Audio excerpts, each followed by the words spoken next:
தசையினை தீச்சுடினும் சிவ சக்தியை பாடும் நல் அகம் கேட்டேன் என்றார் மகாகவி பாரதியார். பாரதியாருடைய தந்தைக்கு தன்னுடைய மகன் சுப்பிரமணியன் ஒரு பெரிய இன்ஜினியர் ஆகணும் அப்படின்ற ஒரு கனவு இருந்தது. அதனால அவரை திருநெல்வேலியில இருக்கக்கூடிய ஒரு ஆங்கில பள்ளிக்கு அனுப்பி விடுறாரு. ஆனால் ஆங்கிலத்தையும் கணக்கையும் காட்டிலும் தமிழ் மேலதான் அவருக்கு அதீத பற்று இருந்தது.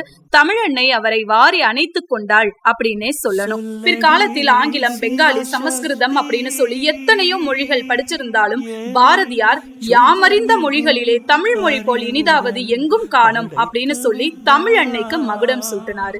எத்தனையோ நாட்டு கவிஞர்களுடைய கவிதைகளையும் இலக்கியங்களையும் படிச்சிருந்தாலும் கூட யாமறிந்த புலவரிலே கம்பனை போல், வள்ளுவனை போல், இளங்கோவை போல் பூமிதனில் யாங்கனும் பிறந்ததில்லை, உண்மை வெறும் புகழ்ச்சி இல்லை என்று பாடி தமிழ் கவிஞர்களையும் தமிழ் புலவர்களையும் தலைமேல் வச்சு கொண்டாடினாரு.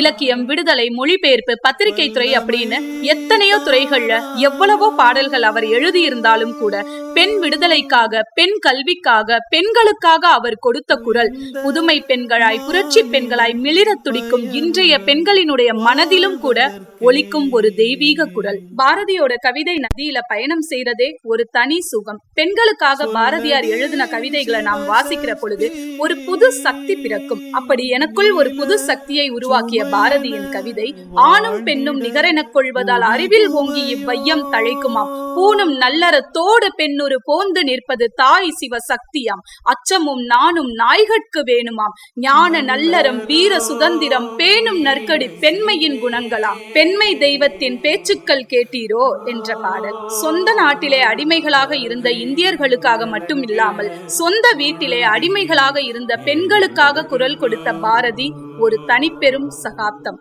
நன்றி.